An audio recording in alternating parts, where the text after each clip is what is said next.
Welcome to No More Mondays, the podcast that helps you navigate career challenges through the wisdom of professionals who have been at the same crossroads.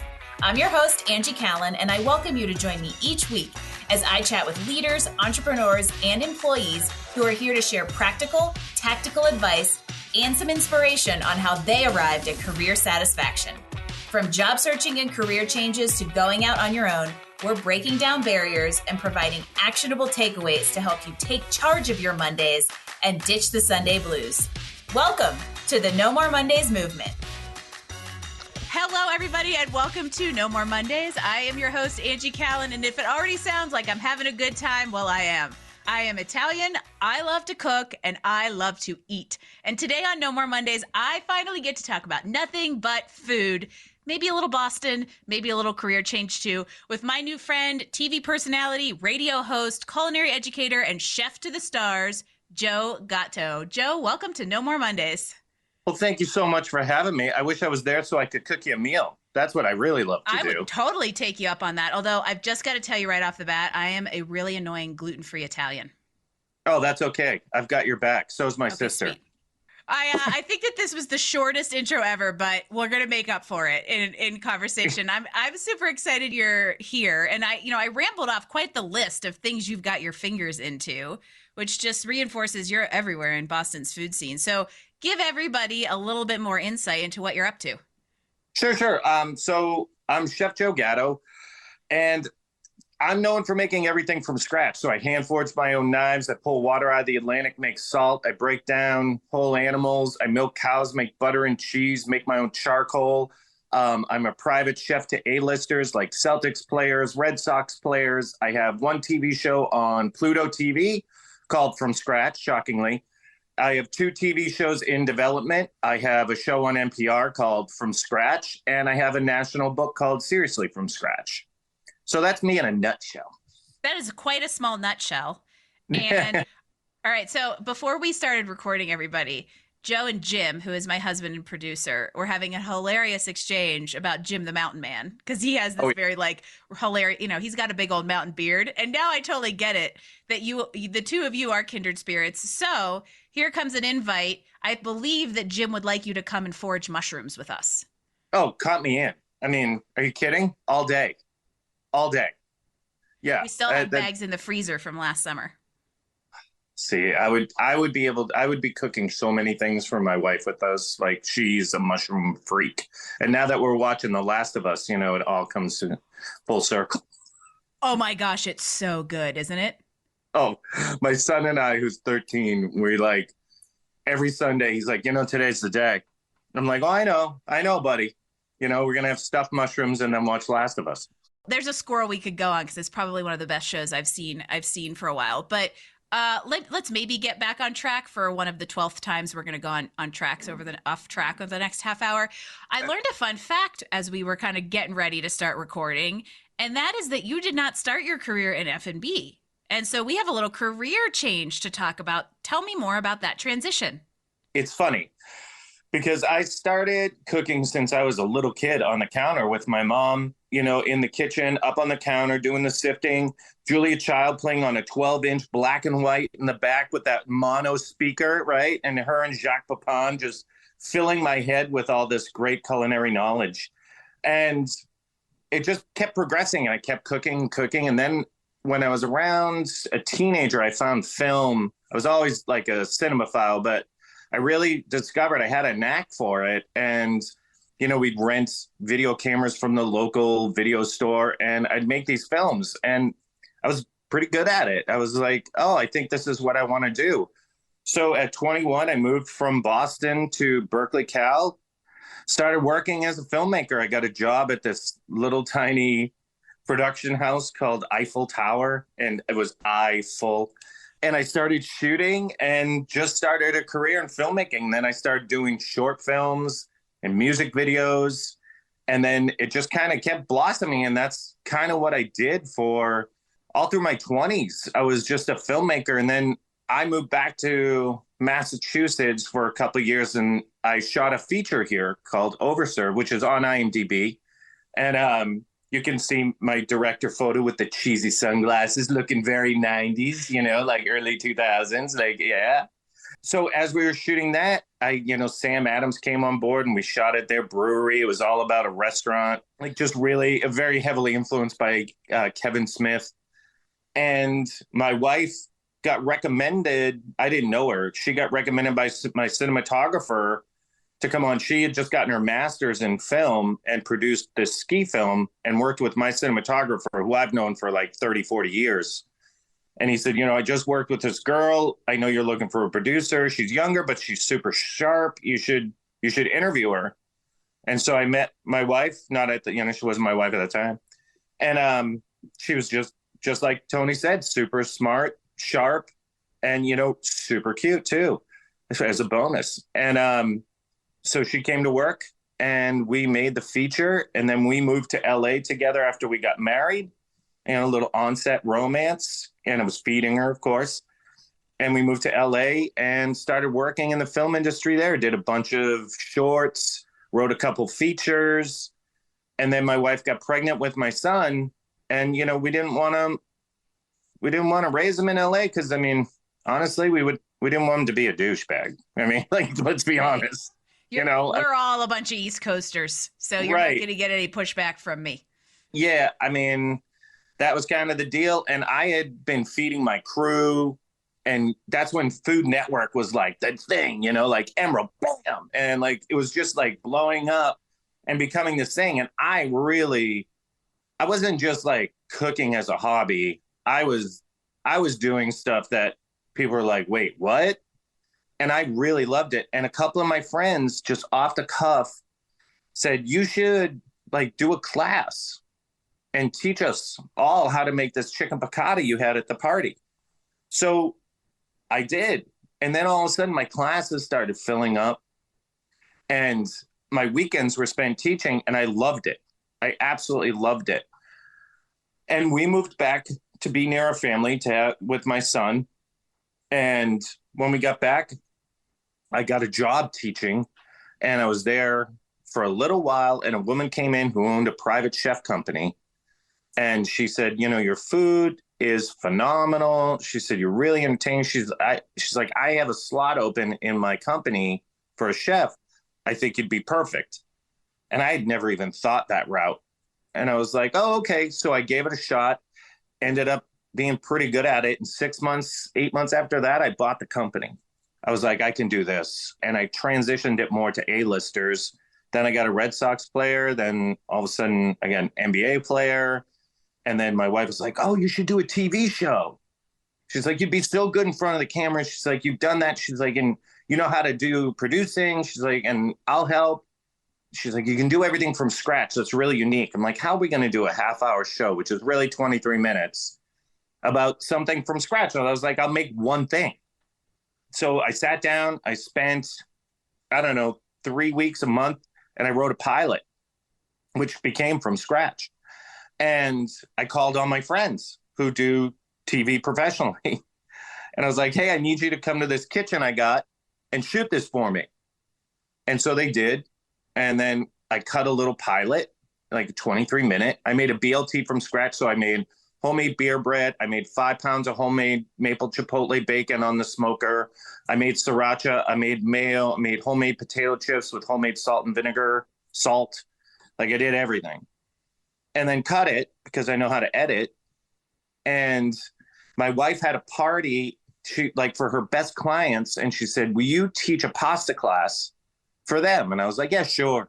I was like, because she always lends me out, right? Like, I'm like her little, boy. You guys are so much like us, not even in the food, the culinary. I'm starving right now because of everything you just said. But I volunteer Jim for everything. And he is a complete willing participant who usually says yes, which is why he's also on the other end of this conversation right now. That's me. My wife picks me on, she's like, just wind him up and let him go. Yeah, right? And exactly. Like volunteer, by the way. Yes, volunteer. That's basically what it is. And then, so at the after class, everyone likes to stick around and ask me a billion questions, take pictures, sign a book and stuff. And I love that part of it. I love conversing with people and just telling them. And they said, would you ever want to open a restaurant? I was like, no, God, no, no, no. No, that is definitely, I'm a diva. Like, that is definitely not what I want to do. I'm a private chef to the end of the earth. I like my TV and radio. I was like, that's like not what life. I want to do. I like my life. Yeah. Right. I don't want employees. So they were like, oh, because we're angel investors and we're looking for another investment. And I was like, oh, I see. I was like, well, here's something interesting. I just finished a pilot to a TV show. I was like, maybe you can invest in that. So I sent them the pilot. And then they called me and they were like, this pilot's amazing. They were like, we want to invest in your show. And I was like, okay. So I did a whole breakdown of an entire season because I know how to do that because I have the background. And they said yes. And they cut me a check. And I did an entire season. And I got my friend Ryan to direct, who's a professional. And he took a couple months off. And like, then my wife produced, I wrote it, starred in it. We had a big crew and we just went for a whole summer and went all around Massachusetts, making everything from scratch. So, you know, I was getting all these amazing artisans and farmers. And then we finished that. And I had a couple friends in LA when we finished. I sent it over to one who does like sound for all big bands like Foo Fighters and stuff. And he was like, dude, the show's amazing. He's like, my friend just started at a distribution house. I'm going to send it to her. Sent it over. She loved it. Sent it to her friend who's up more. He loved it. Sent it to the VP, who's now a great friend of mine, Danny Boulardi, and the VP of Principal Media. And he called me and he was like, your show's amazing. You're amazing. We want to pick it up. They picked it up and then we got on Pluto TV. And now I'm doing 2 bigger shows. I'm doing one with the Creative Diners, Drive-Ins, and Dives based on his book called Food Americana, which has like a little Bourdain feel to it.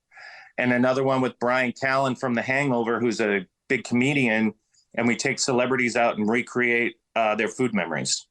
Geez, Joe, why don't you do something, right? It's the problem. It's the sitting around thing. I can't get around, you know, I'm just lazy. Cut from the same cloth. And so there's a couple things that you said that just brought up total nostalgia of I used to get up at 7:00 on Saturday mornings and you watch the 4 cooking shows on PBS. Julia, Jacques Pepin. Did you have Marianne Esposito? Oh, yeah. Yeah. And then Yen Can Cook. Cut it up, cut it up, cut it up. Remember Yen Can Cook? Are you kidding? That was the lineup. I think we are exactly the same age. And I was and people like, even Jim was like, I got up and played video games. I'm like, nope, I watched old people cook on PBS for 2 hours. And then I went and watched DuckTales. Yeah. See, I didn't do the DuckTales, but I definitely was up watching all of those programs. I got to meet Julia. So because of the culinary part of my life. And well, we can just end the show now. Yeah, I mean, I feel like I could drop the mic here. But I think from an interesting component of how this all unfolded for you is that you took experience that you actually had. Like, you have to ask yourself, would you be here today had you not started your career in film, right? Because it all really came together and helped you chart what is a really unique path in the food and beverage industry where you didn't have to go slave away in a kitchen like most people imagine. That's exactly it. And my life is always just an amalgamation of everything that's happened to me. And I'm pretty laid back and I ride the wave because I get so passionate about things. And my wife says like, I'm someone that actually finishes everything they start and I'm a doer and I don't talk a game. I really do things. And so she knows when I say, oh, I'm going to start another TV show. She's like, well, there goes that. Like, he's definitely going to do that. But for me, it's like, and it wasn't just that I was able to like make the TV show. Film taught me so much about just if you don't think things through at the beginning, you're screwed. Like all these things of bringing a team together, of having to see through every single detail, things that as I've gotten bigger as a chef have really come in handy to making dishes, to seeing things through to the end. When I'm making charcuterie from a charcuterie chamber I built myself in the cellar, and I'm making 90-day pepperoni. And like all, having to take notes every single day on it.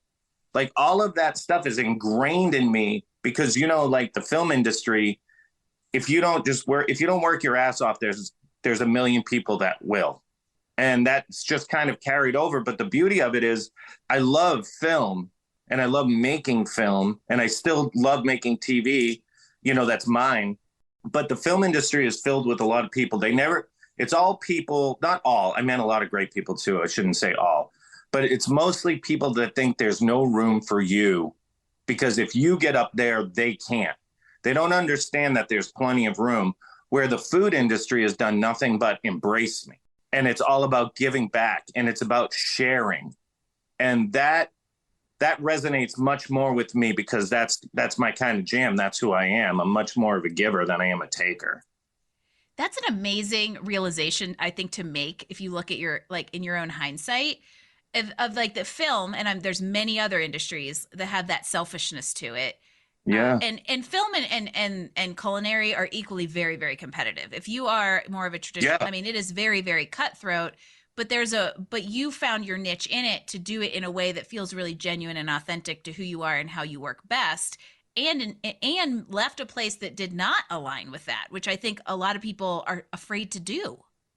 Yeah, it's because it can be scary.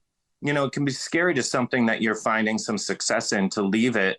But I have responsibility to my family, to my wife, but I have a lot of responsibility to myself to find something that makes me happy and that I can really enjoy that I do. Because if not, what am I? I'm not going to be very pleasurable. And I want to do something that feeds my soul.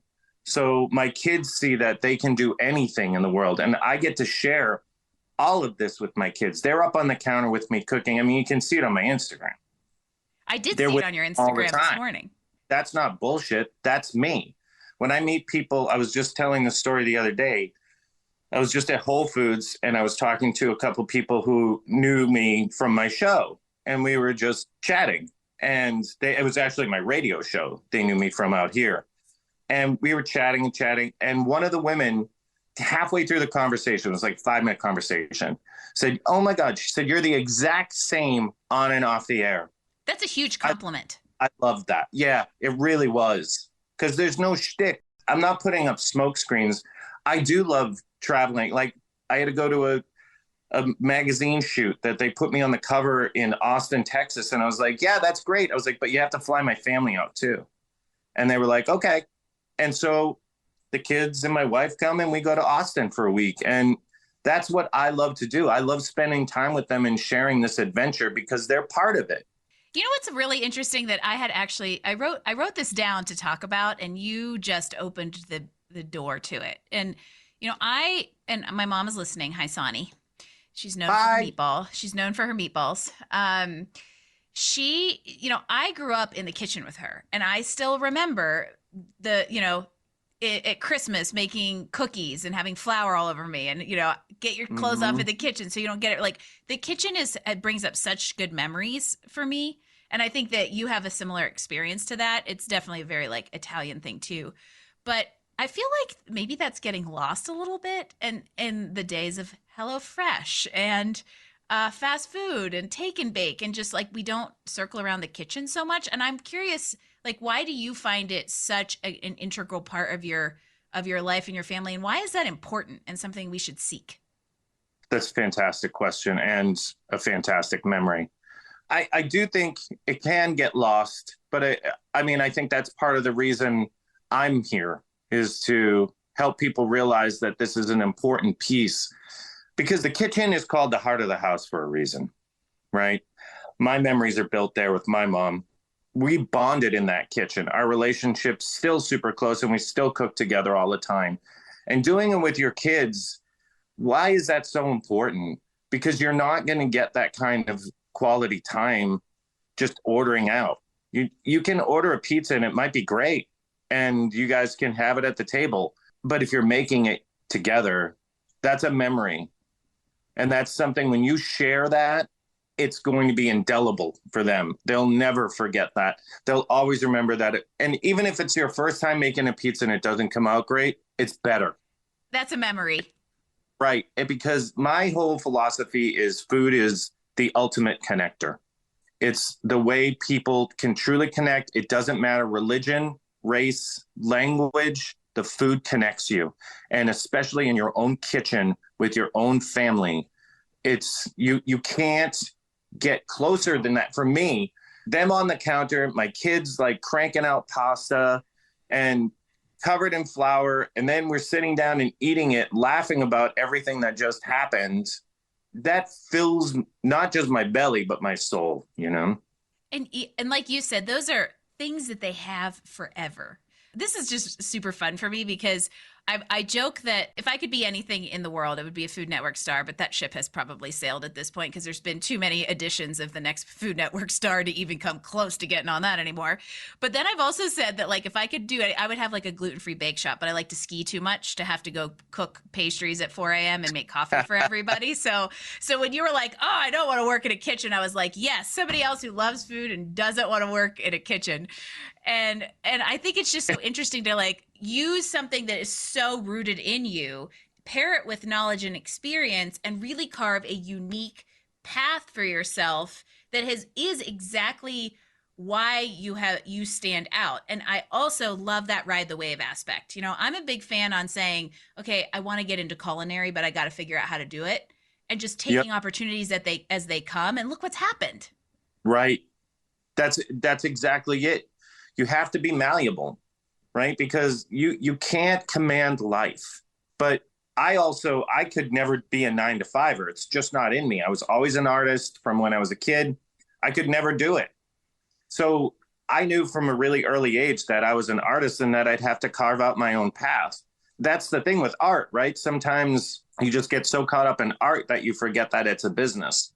For me, I just had to figure out what I wanted to do business-wise. And one of the things that, other than TV and radio, which is all just kind of blossomed just out of the blue, the thing I love doing is teaching. And the TV and the radio is an extension of that. It's a mechanism to do exactly that. And so I do big classes in Boston. I do like with the resident hotels. We just did a pizza class last night. So we do 30, 40 people at a time. You'll see there'll be a video up later today of one of the classes I just did.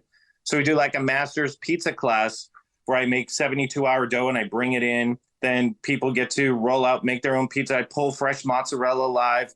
And people really, the engagement in this kind of, it's not a happy hour. It's you're making something that's so near and dear and so much fun, and you're getting all this knowledge at once. And then you have something that when you shove it in your pie hole, it blows your skull off.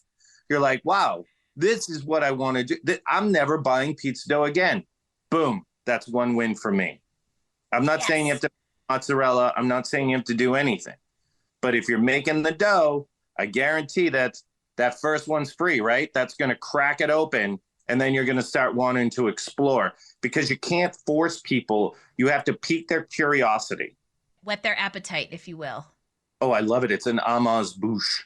Exactly. Now I like suddenly wish I lived in Boston again because I want to come to one. It would be so fun. They're so fun. We're going to link to it in show notes because I want people to be able to find these things and take advantage of it. Because it is like creating community around food, which I think is a big core theme to what you're doing, and educating people to it and making it accessible.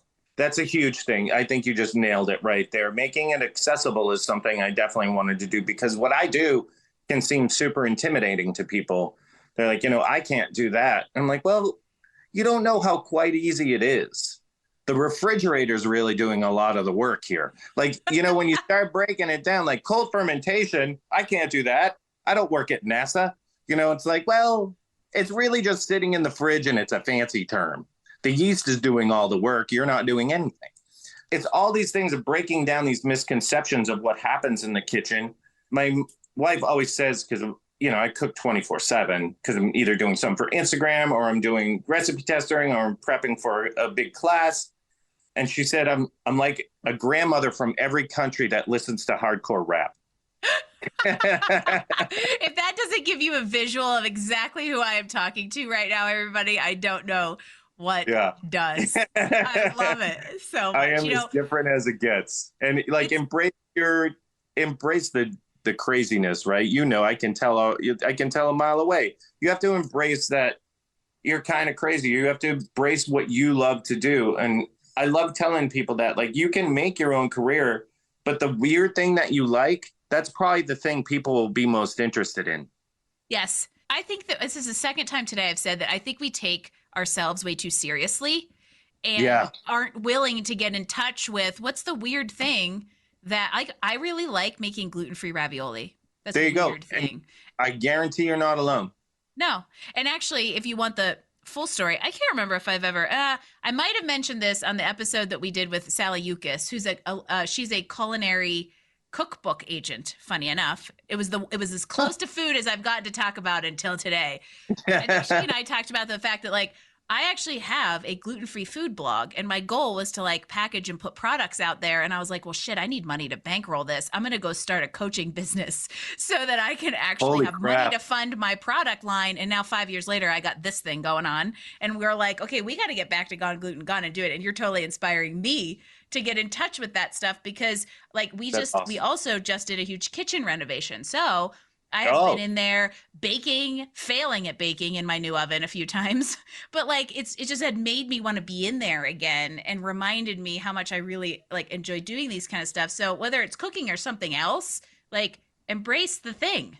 Yeah, I mean, everybody's different, and that's what's beautiful. The thing I see a lot when I'm on a lot of podcasts where people, you know, for entrepreneurs and things like that, where people want to get to the business side of it. And the thing that you should never do is copy something. It's because it's not you. You're like a trend or a wave. It's like, well, that's not you, and it's not going to last. You need something that 2 years down the road, you're still going to love. And you're still going to be you, a different you, because you're growing constantly and everything's changing. But yeah, I mean, embrace the craziness. I think that's one thing out of a million that my kids give to me is just their insanity is, you know, it's infectious. Well, and they're also chips off the block. So I have a feeling that kind of comes full circle. But I really like that idea of, you don't have to go copy. You can be inspired by, but do the thing in your own way, because even if there is competition out there, you will resonate with your audience, just like you did this in your way and NPR called. Right. That's exact. And then, you know, new shows pop up. Like, my wife and I have this conversation, she's an entrepreneur as well. And I never see anything really as competition because I'm doing something that's just me. There's no competition for me. I'm me. And no one does what I do. You just have to take that approach of that what you are is special and what you are is different. And I love that part of it. I love that when I see people, when I go to do a class for 40 people and they all signed up immediately. My classes, like, throughout Boston, sell out in 2 minutes when they're posted. And I love seeing the same people because it's like another family. And I get there and there's hugs because we've shared food and we've shared that time. So it's not like I went and did a talk, right? We friggin' ate pasta together. That's different. Like spending time in prison, right? Like you're bonded. It is a bonding experience. I was chatting with this client of mine just last night who is like a young kid, lives in Salt Lake City, loves to do outdoor stuff, kind of like we do in the mountains. And he actually came here. We live outside of Aspen. He came here one day and we went and had barbecue at Buttermilk. And last night he was like, thanks so much for chatting with me. And I'm like, man, we had barbecue at Buttermilk together. You are in a different class of client. I literally said that exact same thing to him. And it just is a different way to connect. And it creates a stronger connection. That's it, right? Like when you shared that meal and shared barbecue, you're never going to forget that. And you guys are like literally closer for it. That reminds me of, we have a place in Tulum in Mexico. So we go down there and that's like my favorite place in the world. And I could just eat tacos and go to the beach like forever. That sounds like a great life. And the first time we went down, we were eating at a place that was absolutely incredible. And I'm a Conchinita Pibo fan. And if people don't know what that is, it's like a pulled pork on steroids. It's like the ultimate pulled pork wrapped in banana leaves, achiote, just crazy. It means buried pig. And it's one of my favorite things to make. And it's like earthy and it comes with pickled red onions. So it's bright. It's just amazing. And it has what I think is the most important thing, which is balance. So I ordered it. It came. It was the greatest Conchinita I've ever had in my life, including the stuff I make. And I was just blown away. Then we ordered a churro for dessert to split, my wife and I. And this churro, I think I might have seen God. I'm not sure. But I had never, it wasn't like a donut like it is in America. It was almost like a cream puff meets a donut. It was insanity. It was insanity. So I'm now talking to the waiter and I'm like, can you please tell the chef that this is the greatest meal I've ever had? Like, thank you so much. So the chef comes out and we start talking. We like through Instagram, we know each other. I'm like, he doesn't speak English. I don't speak Spanish. So we're going through the waiter. But you speak churros. Right. Well, damn right. I speak churro very well. Uh-huh. And so next thing you know, as my wife says, Joe's gone. He's in the kitchen with the chef and they're piping churros into the hot oil. So he's teaching me how to do it. I come back to the table. I'm like, just like a giddy schoolgirl, right? Like, that was the greatest. I'm so happy. This is the greatest vacation ever. I'm almost in tears, right? He comes over and he's had the waiter translate the recipe, which is his grandmother's, into English for me to send home with me. That goes on my fridge when we get home, and that's how we make churros every single time. I'll be over in 5 hours. Right. That's food.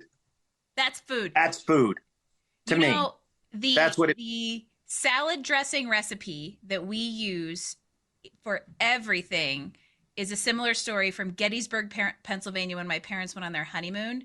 They had a salad, and my mom loved it so much, the kitchen gave her the recipe, and 45 years later, we still use it, right? So now we've also created a family tradition, and your kids are going to have that same churro recipe, and they're going to be known for it.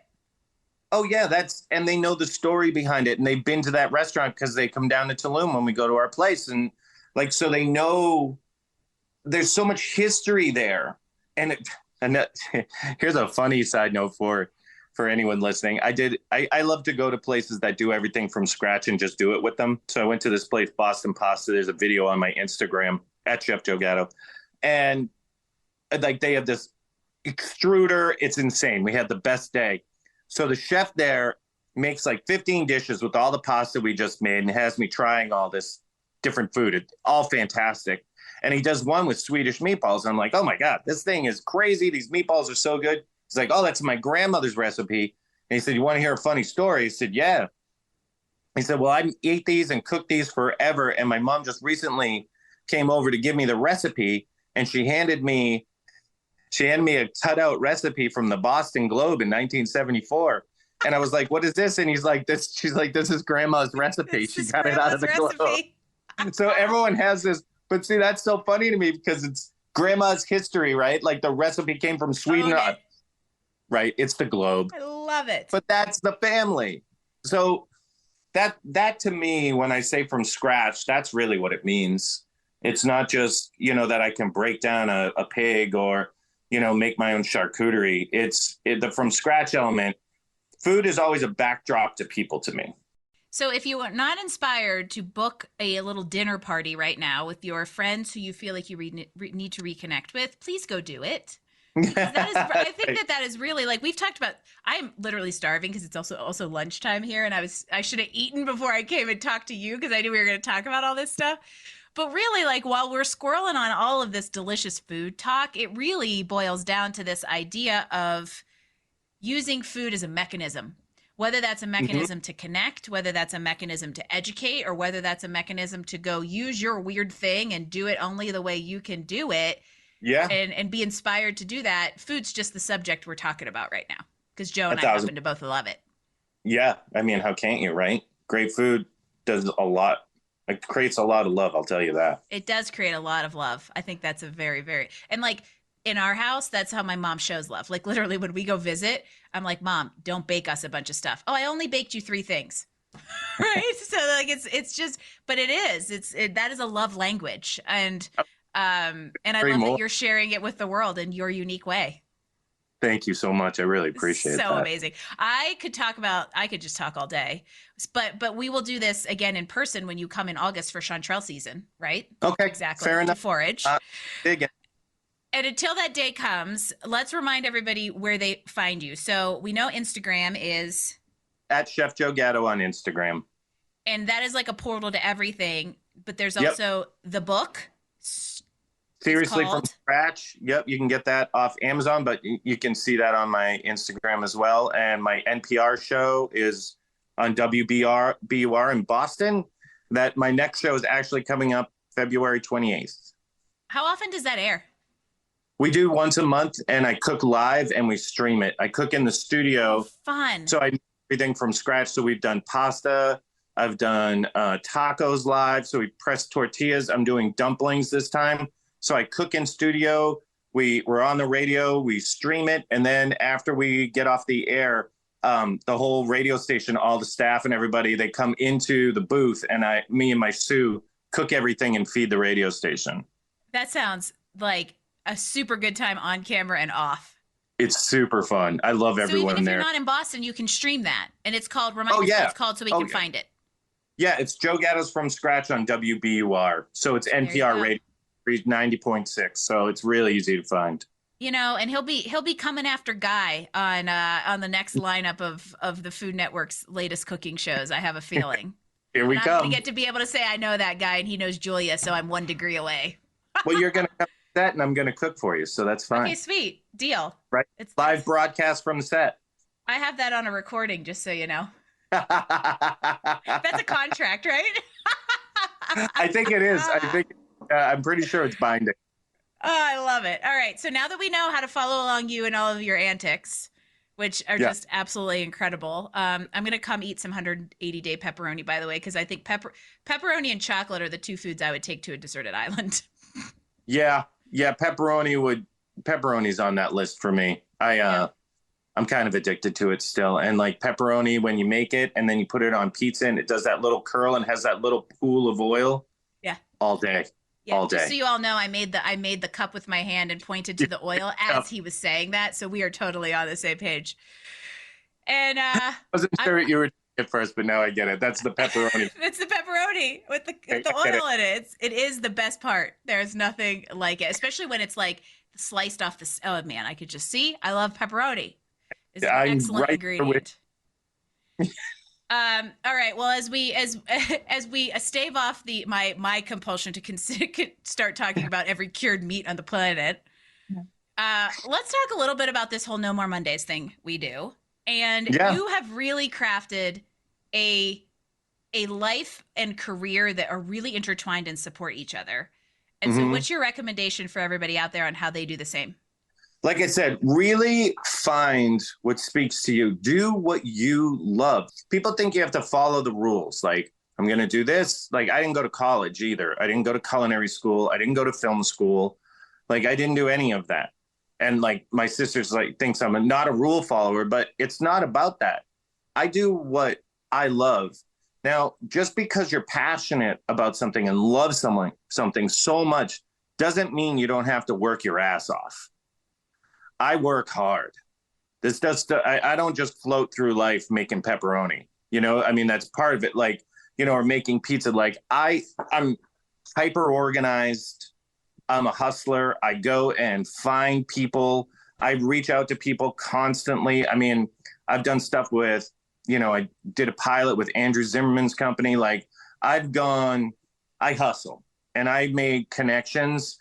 One thing I definitely recommend to people is make real connections with people. Don't use people.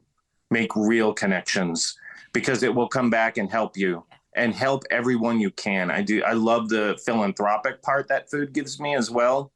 And create something that you're proud of, that you love to share, that you love to talk about with people. That's something that for me is really important, that what I do really gives back. and it gives back soul and it gives back love. And when people that I haven't seen for a while see me, they hug me. I like that. So my thing is find your weird little niche, something that you love to do. I love making, football players out of soap that played in 1957. Okay. I bet you there's a market for it. And I bet you can turn that into a business if you really work your ass off. It doesn't happen overnight.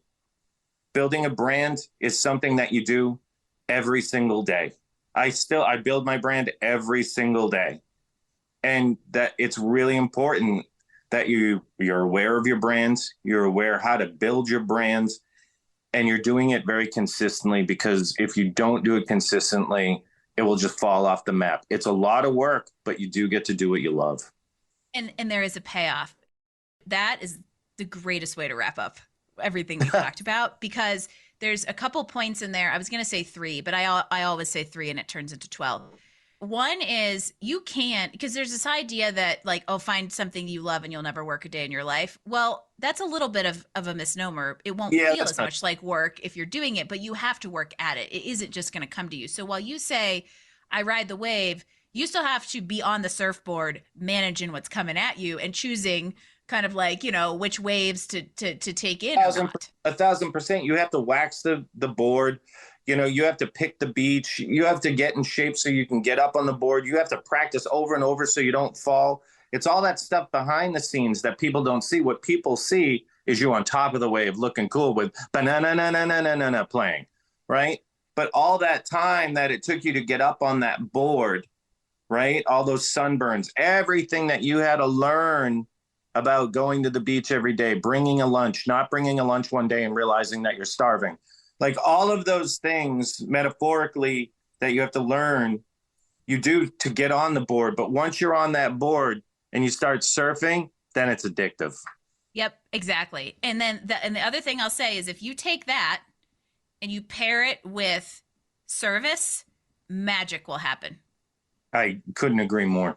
It's a willing formula. There's no true formula to success. And that's one thing that I've learned over the years, that you make your own success your way, because I don't know what success is to you. It's different than what it is for me. The thing that I'm working on now, just to let people know, like no matter how many shows I get or anything like that, I'm always trying to work on myself. And the big thing that I'm working on now is enjoying now, not the carrot, which is very difficult to do. You just reminded me there were 3 things. So it was 1, you have to actively ride the wave. 2, if you pair that with service, big things happen. But 3, there is a really big element of patience that comes into this. Of course, there's the story of an overnight or something like that. But ultimately, that's not what you want, because you don't even understand what you have when something like that happens. You can boom, but you could go bust just as quickly. Exactly. That's what happens, say, like a lottery ticket winner, right? They get all the money and next thing you know, they're broke. Gone. But when you build something from here, it will last and you'll really love it. And it becomes part of you, which to me is very, very, very, very important, that what I do matters and it means a lot to me. I'm not in this just to be on TV and to make money. Is that a great part of it? Sure. I love that part of it too. I love making TV, right? And getting paid for what I do is awesome. It took a long time to get here of building my brand the right way. When I first started, everyone's like, I wouldn't be on this podcast. No one knew who I was. I didn't start out with a TV show.